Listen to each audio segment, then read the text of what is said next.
Hello guys, welcome back to Panda Review. இந்த வீடியோவில் low lives அப்படிங்கிற படத்தை தான் உங்களுக்கு எக்ஸ்பிளைன் பண்ண போகிறேன். இந்த படத்தோட ஸ்டோரி என்னன்னா, ஒரு ஃபேமிலி கேரவன் வச்சு டூர் போயிட்டு இருப்பாங்க. அப்போ வழியில் 2 பேர்த்த மீட் பண்ணுவாங்க. அதுக்கப்புறம் என்ன நடந்துச்சு அப்படிங்கிறத அந்த படத்தோட ஸ்டோரி. இப்போ வாங்க கதைக்குள்ள போகலாம். எடுத்தோடனே ஒரு மர்டர் நடக்கிற மாதிரி காட்டுறாங்க. ஒரு ஆளை அடையாளம் தெரியாத ஒரு ஆள் துரத்தி கொலை பண்ணிட்டு அதுக்கப்புறம் அந்த பாடி இழுத்துட்டு போகிறான். லோ லைஃப்ஸ் அப்படின்ட்டு டைட்டில் போடுறாங்க. அடுத்த நாள் அந்த ஃபேமிலியை காட்டுறாங்க. அந்த ஃபேமிலியில் அப்பா, அம்மா, பையன், பொண்ணு அப்படின்ட்டு இருக்காங்க. அப்பா, அம்மா, பையன் இவங்களாம் சமைச்சிட்டு இருக்கா. அந்த பொண்ணு தனியாக பாட்டு கேட்டுட்டு இருப்பா. அப்போ அந்த இடத்துக்கு 2 பேர் வரானுவா. அவங்ககிட்ட என்ன வேணும் அப்படின்னு டேடி கேட்க, என் ஃப்ரெண்ட் ஒருத்தன் மிஸ் ஆயிட்டான் அப்படின்ட்டு அவனுங்க சொல்கிறானுவா. அவனுங்க 2 பேருமே பார்க்க ரவுடி மாதிரி தான் இருக்கானுவா. அவனை நீங்கள் பார்த்தீங்களா அப்படின்னு டேடிகிட்ட கேட்க, அவர் நாங்கள் பார்க்கல அப்படிங்கிற மாதிரி சொல்லிடுறாரு. இவனுங்க 2 பேர் டேடி பார்த்து நீங்கள் எங்கேருந்து நான் கேட்க, டேடி எல்லி அப்படிங்கிறாரு. பக்கத்தில் ஒல்லியாக இருந்தவனுக்கு எல்லியானா நான் புரியாமல் பக்கத்தில் வந்து கேட்க, எல்லியானா லாஸ் ஏஞ்சல்ஸ் பில்லி அப்படின்னு பக்கத்தில் இருக்க சொல்லுவோம். அந்த பையன் சாக்லேட் குடிக்க, எனக்கு சாக்லேட்லாம் பிடிக்காது, கஞ்சா தான் பிடிக்கும், உனக்கு வேணுமா அப்படின்னு கேட்க, நான் குட் பாய் அப்படின்றான். அப்புறம் அந்த சாக்லேட்டையும் சரி கொடு அப்படின்ட்டு வாங்கிக்குவோம். அப்புறம் அந்த பொண்ணு அந்த இடத்துக்கு வர, அந்த ஒல்லியாக இருக்கிற அந்த பொண்ணையே பார்க்க டேடி அந்த பொண்ணை போயிட்டு கேரவனில் ஏறிக்கும் அப்படின்னு சொல்லிடுவாரு. டேடி நாங்கள் கிளம்பலான் இருக்கோம் அப்படின்னு சொல்ல, இவனுங்களும் சரி ஓகே அப்படின்ட்டு நாங்களும் கிளம்புறோம் அப்படின்னு கிளம்பிடுவாங்க. இவங்களும் கேரவன் எடுத்து கிளம்பி போயிட்டு இருப்பாங்க. அந்த பையன் அட்ஜெக்டிவ் நவுன் அப்படின்னு சொல்லிட்டு ஒரு கேம் விளையாண்டு வருவான். இப்போ ஆல்ரெடி போன 2 பேர் வழியில கார் நிறுத்தி வச்சுட்டு நின்றுட்டு இருப்பானுவா. டேடி இன்னைக்கு இவனுங்க விடமாட்டானோ போலே அப்படிம்பாரு. ஒய்ஃப் பதட்டமா நிக்க வேணாம் கிளம்பலாம் அப்படிங்கிற மாதிரி சொல்லிட்டு இருப்பாங்க. அவனுக்கு 2 பேர் பக்கத்துல கார் ரிப்பேர் ஆயிடுச்சு, டோ பண்ணிட்டு போக முடியுமான்னு கேட்க, டேடி டோ பண்றது கயிறு இல்லை அப்படின்றாரு. அந்த லீடர் மாதிரி இருக்கவங்க கையில ஷார்ட் கன் இருக்கும். அது மட்டும் இல்லாமல் கார்ல என்னமோ வச்சிருப்பானு. அது என்ன அப்படின்னு டேடி கேட்க, அது உனக்கு தேவையில்லை அப்படிங்கிற மாதிரி மிரட்டுற மாதிரி சொல்லணும். டேடி கிட்ட, இங்க பாரு, இங்க நைட்டு ரொம்ப குளிரா இருக்கும், உங்க கேரவன்ல நிறைய இடம் இருக்கும் போல, அதனால பில்லி உங்க கூட கூட்டு போனேன்னா அவன் கார் மெக்கானிக் கூட்டு காரை சரி பண்ணிட்டு நாங்க கிளம்பிடுவோம், எங்களுக்கு எந்த பிரச்சனை இல்லை, உங்களுக்கு எந்த பிரச்சனை இல்லை அப்படிங்கிற மாதிரி சொல்லுவோம். எங்ககிட்ட துப்பாக்கி இருக்கிறத பார்த்துட்டு பயப்படாத, துப்பாக்கி எங்கிட்ட தான் இருக்கும், பில்லி உங்க கூட வருவான், அவன் நல்லவன் அப்படிங்கிற மாதிரி சொல்லுவான். டேடி ஒரு நிமிஷம் அப்படின்ட்டு ஒய்ஃப்ட்ட கேட்பாரு. ஒய்ஃப் போலாம், அதெல்லாம் வேணாம் அப்படிங்கிற மாதிரி சொல்லுவாங்க. டேடி இருந்தாலும் சரி ஒருத்தர் வாங்க அப்படிங்கிற மாதிரி சொல்லிடுவாரு. பில்லி கேரவன்ல ஏறிடுவான். அதுக்கப்புறம் அந்த பையனும் பில்லியும் சேர்ந்து கேம் விளையாண்டு வருவாங்க. இந்த பில்லி பின்னாடி இருக்க அந்த பொண்ணை பார்த்து டெலிஷியஸ் அப்படிமா. உடனே டேடி அவனை டைவர்ட் பண்ற மாதிரி, நம்ம கரெக்டா தான் போயிட்டு இருக்குமா, டேன் அதெல்லாம் மிஸ் பண்ணிட்டோமா அப்படிங்கிற மாதிரி கேட்கிறாரு. உடனே இந்த பில்லி, அப்படிலாம் ஒன்றும் இல்லை, அந்த இடத்துல அந்த ஒரு வீடு மட்டும் தான் இருக்கும், அந்த வீட்டை மிஸ் பண்ணிட்டுலாம் அப்படி போக முடியாது அப்படிங்கிற மாதிரி பீதி கிளப்புற மாதிரி பேசுவோம். டேடி உங்க வீட்டில் எத்தனை பேர் இருக்கீங்க மாதிரி கேட்பாரு. நான் அதுக்கப்புறம் வயசான என் அங்கிள், அவருடைய 2 பொண்ணுங்க அப்படின்னு சொல்லுவான். அப்படி சொல்லும் போதே பின்னாடி ஒவ்வொருத்தரையும் பயங்கரமா காட்டுவாங்க. Live alone with your father? He's actually my great uncle. Me, Paul, and my 2 baby cousins. Vanna? She's been running. இந்த பில்லிக்கு அட்ஜெக்டிவ் நவுன் கேம் புரியாம, உன் கையில இருக்க டைரியை கொடு அப்படின்ட்டு அந்த டைரியை பிடுங்கிக்கும். அந்த பையனும், இப்போ என்னத்துக்கு டைரியை பிடுங்குற அப்படின்ட்டு அந்த டைரியில அவங்க தேடிட்டு இருந்தா அந்த ஃப்ரெண்டோட கையெழுத்து இருக்கும். இது என்ன பார்க்க என் ஃப்ரெண்டு மெர்லியர் கையெழுத்து மாதிரி இருக்கே, அவனு உங்க கூட கேம் விளையாண்டானா அப்படின்னு கேட்பான். கேட்டுட்டு இருக்கும் போதே அந்த பையன் பின்னாடி எந்திரிச்சு போயிட்டு ஒரு பேனாவை எடுத்துட்டு கழுத்துலயே குத்துன்னு குத்தி பில்லியை கொலை பண்ணிடுவோம். டேடி, ஜெஃப்ரி உனக்கு என்ன இப்போ அவசரம் அப்படிங்கிற மாதிரி சொல்லுவாரு. மம்மி, ஜெஃப்ரி நீ என்ன பண்ணிட்டு இருக்க, நீ ஒரு சின்ன பையங்கிறதே மறந்துட்டு பண்ணிட்டு இருக்கிற அப்படிம்பாங்க. பின்னாடி அந்த பொண்ணு டிவில ஏதோ ஷோ பாக்குற மாதிரி பார்த்துட்டு இருப்பா. அப்பதான் நமக்கு அந்த ட்விஸ்டே தெரியும். ஆல்ரெடி ஃபர்ஸ்ட் காமிச்ச அந்த கொலையுமே இவங்க தான் பண்ணிருப்பாங்க. ஆரம்பத்துல செத்தது அந்த மெர்லியர் தான். இப்ப பில்லி பாடிய துண்டு துண்டா வெட்டுறாங்க. வாடியில இருந்து கண்ணை எடுத்து பொண்ணுட்ட அம்மா கொடுப்பாங்க. இதனால பையனுக்கு டென்ஷன் ஆயிரும். கண் எடுத்து எப்ப பார்த்தாலும் ஏன் அவங்ககிட்டயே கொடுக்குறீங்க அப்படின்னு கேட்பான். ஏன்னா நான் பொறுமையா இருக்கிறேன் அப்படின்னு தங்கச்சி சொல்ல 2 பேருக்குள்ள சண்டை வந்துருது. உடனே டேடி உள்ள பூந்து, இப்ப 2 பேரும் கம்முட்டு இருக்கீங்களா அப்படின்ட்டு சமாதானப்படுத்துறாரு. கட் பண்ணா பில்லியோட ஃபேமிலி காட்டுறாங்க. சேம் அங்க மாதிரியே அக்கா தங்கச்சிக்குள்ள இங்க சண்டை போயிட்டு இருக்கு. தங்கச்சி சமைச்சது சரியில்லைன்னு அக்கா சொல்லிட்டு இருக்காங்க. வேணா நீயே சமைச்சுக்கோ அப்படின்ட்டு தங்கச்சி சொல்றாங்க. தங்கச்சி தான் ஹீரோயின் மெர்லியருக்கு ஏதோ ஆயிருக்குன்னு என் உள்ளுணர்வு சொல்லுது அப்படின்ட்டு அப்பாட்ட சொல்றாங்க. உடனே அக்கா, உனக்கு எப்ப பார்த்தாலும் இப்படிதான் இமேஜினேஷனா எதனா வரும் அப்படிங்கிறாங்க. உடனே கதவு தட்டுற சவுண்ட் கேக்குது. அக்கா கறி போய் யாரான்னு பார்த்து, அது நம்ம கொலகார ஃபேமிலி. யார் நீங்க, என்ன வேணும்னு கேட்க, ஆக்சுவலா எங்க கேரவன் ரிப்பேர் ஆயிருச்சு, பில்லி சொல்லி தான் நாங்க இந்த இடத்துக்கே வந்தோம் அப்படிங்கிறாங்க. பில்லியும் வேணும் நம்ம மெர்லியரை தேடிட்டு இருக்காங்க அப்படிங்கிறாங்க. உள்ள 2 ஃபேமிலியும் மாத்தி இன்ட்ரோடியூஸ் ஆகிக்கிறாங்க. கொலகார ஃபேமிலி அவங்ககிட்ட செல்போன் இருக்கான்னு செக் பண்ணிக்கிறதுக்கு, உங்ககிட்ட மொபைல் இருக்கான்னு கேட்க, எங்ககிட்ட ஒரு மொபைல் தான் இருந்துச்சு, அதையும் பில்லி எடுத்துட்டு போயிட்டான், எங்களுக்கு மொபைல் தேவைப்படாது, இங்க பெருசா சிக்னல் இருக்காது, அதனால எங்க எல்லாத்துக்கும் ஒரு மொபைல் தான் அப்படிங்கிறாங்க. கொலகார டேடி என்ன ஃபேமிலி பிளானா அப்படின்னு கலாய்க்கிறான். அப்புறம் எல்லாருமே உட்காந்து சாப்பிட ஆரம்பிக்கிறாங்க. மனசக்கறி திங்கிற இவங்களுக்கு நார்மல் சாப்பாடு சுத்தமா உள்ள இறங்கல. உடனே ஹீரோயின், பில்லி சொல்லாம உங்களுக்கு இந்த இடத்துக்கு வழி எப்படி தெரிஞ்சு அப்படின்னு கேக்குறாங்க. டேடிக்கு பொறையே இருக்கு, அது ஒண்ணு இல்ல, வழியில இருந்து ஒரு ஆளை கேட்டுங்க வந்துட்டு அப்படின்னு சமாளிக்கிறாங்க. பேசிட்டு இருக்கும் போதே மாடியில இருந்து ஒரு சவுண்டு. கொலகார ஃபேமிலி என்ன அப்படின்னு கேட்க, அக்கா காரி, அது ஒண்ணு இல்ல, எங்க பிக் மேக் தான், பிக் மேக் ரொம்ப வளர்ந்துட்டான், அவனுக்கு தனியா ஒரு ரூம் கட்டணும் அப்படிங்கிறா. இதை கேட்கும் போதே அதாவது படம் பார்க்குற நமக்கு ஏதோ பெரிய நாய் போல அப்படின்னு நினைப்போம். அப்புறம் பார்த்தா அது நம்ம அக்காக்காரியோட பாய் ஃப்ரெண்டு. பிக் மேக் வாங்க வாங்க அப்படின்னு கூப்பிட்டு சேர்ல உட்கார வச்சு இவன் மடியில் உட்காந்துக்குவா. கொலகார ஃபேமிலிக்கு ஒரே ஷாக்கு.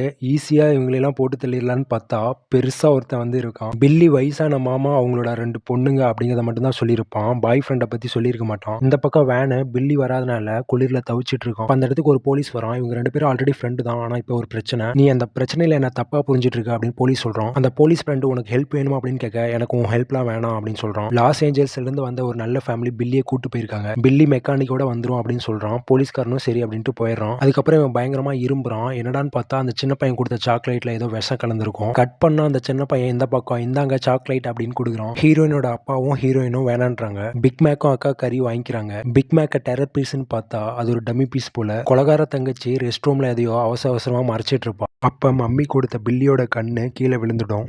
நம்ம ஹீரோயின் வெளியே நின்று இன்னும் எவ்வளவு நேரம் ஆகும்னு கேட்டுட்டு இருப்பாங்க. இதோ வந்துட்டேன் அப்படின்ட்டு வெளியே வந்துருவா. அதுக்கப்புறம் இவங்க 2 பேரும் பேசிட்டு இருப்பாங்க. ஹீரோயினோட கையை பார்த்து என்ன கை இப்படி சொரசொரப்பா இருக்கு அப்படின்னு கொலகாரி கேட்பா. அது ஒன்றும் இல்லை, நான் அதிக வேலை செய்யறேன்ல அதனாலதான். ஹீரோயின் உங்க கை ஸ்மூத்தா இருக்கே அப்படின்னு கேட்க நான் சிட்டியில இருக்கேன்ல அப்படிங்கிறா. ஹீரோயினோட கண்ணில் ஏதோ இருக்கு அப்படின்ட்டு கை வைக்கிறா. அந்த நேரம் ஹீரோயினோட அக்கா கறி வந்துடுறா. வரும்போதே ஹீரோயின் கண்ணில் இவ கை வச்சிருக்கிறத பார்த்துட்டு ஆஹா இங்க ஏதோ நடக்குது அப்படின்னு பார்த்துட்டு வரா. ஹீரோயினுக்கு பியானோ வாசிக்க தெரியும் சொல்லிட்டு வாசிக்க சொல்றாங்க. ஹீரோயினும் ரொம்ப நல்லாவே வாசிக்கிறாங்க.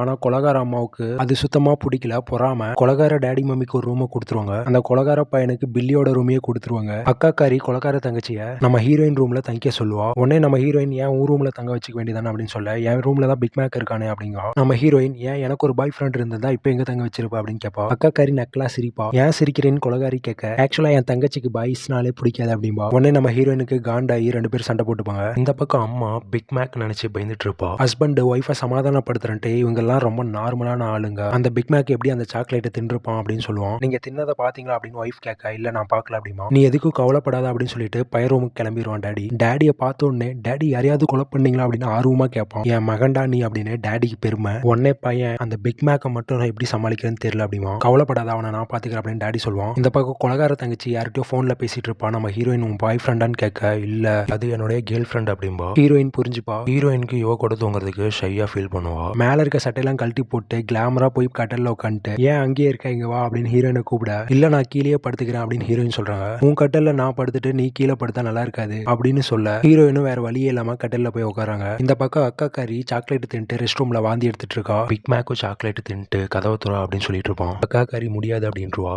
வேற வழி இல்லாம வெளியே போயிடுறான். இந்த பக்கம் ஹீரோயின் ஒரு சைடுமாவும் கொலகாரி ஒரு சைடுமாவும் படுத்திருக்காங்க. கொலகாரி உன் ட்ரீம் என்ன அப்படின்னு கேட்க அதாவது இந்த ஊரை விட்டு வெளியே போய் சந்தோஷமா இருக்கணும் அப்படின்லாம் இல்லையா அப்படின்னு கேட்கறா. எனக்கு நிறைய கனவுகள் இருக்கு அப்படின்ட்டு கொலகாரி சொல்றா. இப்படி சொல்லி ஹீரோயின் அப்படியே ட்ரிகர் பண்ணி கிஸ் பண்ண ஸ்டார்ட் பண்றா. ஒரு கட்டத்துல எல்லையை தாண்டி 2 பேருமே லவ் பண்ண ஸ்டார்ட் பண்ணிடுறாங்க. இங்க இப்படி போயிட்டு இருக்க அந்த சைடு பிக் மேக்க கொலை பண்றதுக்காக அண்ணங்காரன் போறான். போய் பிக் மேக்க பின்னாடி இருந்து காலியே கிழிச்சிடறான்.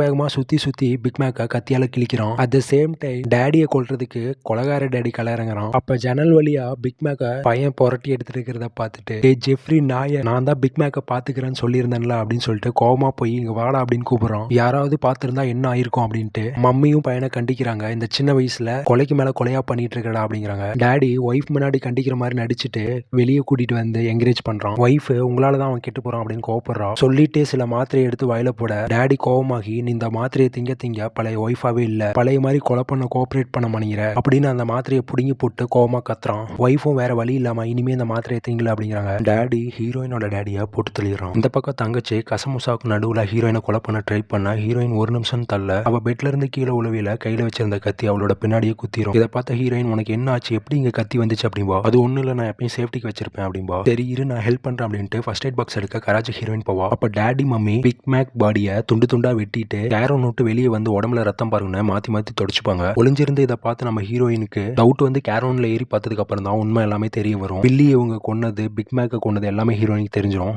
ரெஸ்ட் ரூம்ல வாந்தி எடுத்துட்டு இருந்த அக்காக்காரி கீழே கடந்த கண்ணை எடுத்து பார்த்துட்டு பயந்துருவா.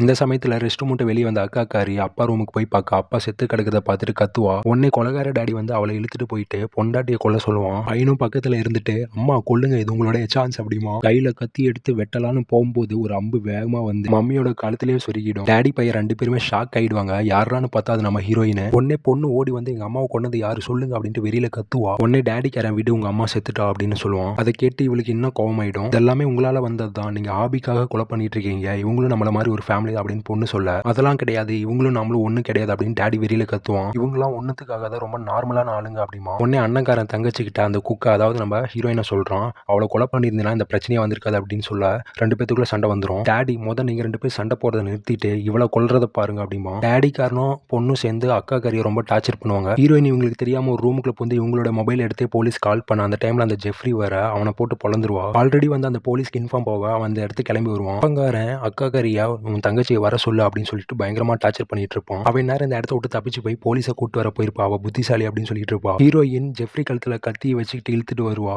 என் அக்கா விடல அப்படின்னா இவனை குத்திடுவேன் அப்படின்னு சொல்ல, நீ என் பையனை குத்துனா அப்படின்னா நான் உன் அக்காவை குத்திடுவேன்னு கழுத்துல கத்தி வைக்க வேற வழியே இல்லாம ஹீரோயின் விட்டுருவா. இவங்க 2 பேர்த்திட்டையும் நீ புத்திசாலி அப்படின்னு சொல்லிட்டு இருந்தேன், ஆனா நீ இப்படி வந்து மாட்டிக்கிட்டி அப்படின்ட்டு அக்கா கறி புலம்பிட்டு இருப்பா. அப்பங்காரன் பிக் மேக்கோட ஈரல் மாதிரி ஏதோ அவனை வறுத்து எடுத்துட்டு வந்து 2 பேத்தையும் சாப்பிட சொல்லி டார்ச்சர் பண்ணிட்டு இருப்பான். அந்த பக்கம் பையன் வீட்டை சுத்தி பெட்ரோல் ஊத்திட்டு இருப்பான். ஹீரோயின் புத்திசாலித்தனமா அப்பங்காரனை டைவர்ட் பண்றதுக்கு, உன் பொண்ணு ஒரு லெஸ்பியன், அவளுக்கு இருக்கிறது பாய் ஃப்ரெண்ட் கிடையாது கேர்ள் ஃப்ரெண்டு அப்படி சொன்னோன்னே இவனுக்கு ஒரு மாதிரி ஆயிடும். உடனே பொண்ணுக்காரி அவங்க சொல்றதை நம்பாதீங்க, அவங்கள டைவர்ட் பண்றாங்க அப்படின்னு சொல்ல, அப்பங்காரன் நான் உன் பாய் ஃப்ரெண்ட் இது வரைக்கும் பார்த்ததே இல்லையே அப்படின்னு சொல்ல அப்பாவுக்கும் பொண்ணுக்குள்ள சண்டை வந்துடும். ஹீரோயின் கட்டி போட்டு அந்த கைத்தை அவுத்துட்டு வந்துட்டு ஒரு ஸ்பூன் எடுத்து அப்பனோட கண்ணிலே குத்திடுவா. அவன் நைஸ் அப்படின்ட்டு அவன் கண்ணையே பிடி அவன் சாப்பிட ஆரம்பிச்சிருவான். உடனே பொண்ணுக்காரி ஆத்திரத்துல நம்ம ஹீரோயின் அடிக்க ஹீரோயின் தள்ளி விட்டு ஓடிடுவா. உடனே வேன் அந்த இடத்துக்கு வந்து அப்பங்காரனை கன்ல சுட்டுருவான். ஜெஃப்ரிக்கும் ஹீரோயினுக்கும் பயங்கரமா ஃபைட் போயிட்டு இருக்கும். அப்பங்காரன் வேனையும் கொலை பண்ணிடுவான். பின்னாடி இருந்து வந்து அக்காக்காரி கட்டையால அப்பங்காரனை அடிச்சு கொன்றுவா. இந்த பக்கம் நம்ம ஹீரோயின் ஜெஃப்ரியை கொலை பண்ணிடுவா. கடைசியில் அக்காக்காரி தங்கச்சிக்கிட்ட நான் உன்னை எத்தனையோ டைம் கிண்டல் பண்ணிருக்கேன், அதுக்கெல்லாம் சாரி அப்படின்னு சொல்ல, அதெல்லாம் நான் பெருசா எடுத்துக்கணும் தங்கச்சி சொல்லுவா. அந்த டைம்ல கொலைகார தங்கச்சி அது வரைக்கும் செத்துருக்க மாட்டா. அவ வந்து அக்காக்காரியை பின்னாடியே கத்தியில கொத்தி கொலை பண்ணிடுவா. ஹீரோயின் பயங்கரமா கோவமாயி உன்னை விடமாட்டேன்டி அப்படின்ட்டு துரத்து அடிப்பா. உன்னை நான் ஸ்லோவா தான் கொலை பண்ண போறேன், ஓடு ஓடுன்னு சொல்லுவா. அவளும் வீட்டை விட்டு வெளியே ஓடி போக ஹீரோயினும் பின்னாடியே துரத்திட்டு வருவா. அந்த டைம்ல அந்த இடத்துக்கு வந்த போலீஸ்காரன் நம்ம ஹீரோயினை சுற்றுவான். அவன் நம்ம ஹீரோயின் தான் எல்லாத்தையும் கொலை பண்றான் அப்படின்னு நினைச்சுப்பான். இந்த கொலைகாரி ஒண்ணுமே தெரியாத மாதிரி அப்படியே ஆஃப் ஆயிருவா. அந்த போலீஸ் அவளை கூட்டிட்டு போயிட்டு அவனோட கார்ல உட்கார வச்சுட்டு ஹையர் ஆஃபீஸ்க்கு இன்ஃபார்ம் பண்ணுவான். அந்த போலீஸ் அந்த கேரோனை பார்த்துட்டு டவுட் பட்டுட்டு கன் எடுத்துட்டு அந்த கேரோனு கிட்ட போக கொலைகாரி ஸ்டைலா சிகரெட் எடுத்து பத்து வைப்பா. அந்த போலீஸ் கேரோனை பார்த்து முன்னாடி போயிட்டு இருக்க பின்னாடியே வந்து அடிச்சு கொன்றுவா. அப்புறம் அந்த வீட்டுக்கே தீ வச்சுட்டு அவளுடைய கேரோனை எடுத்துட்டு கிளம்பிடுவா. செகண்ட் பார்ட்டுக்கு ஒரு பயங்கரமான லீட் விட்டு இந்த படத்தை முடிக்கிறாங்க. ஓகே கைஸ், இந்த வீடியோ உங்களுக்கு பிடிச்சுனா மறக்காம சப்ஸ்கிரைப் பண்ணிக்கங்க.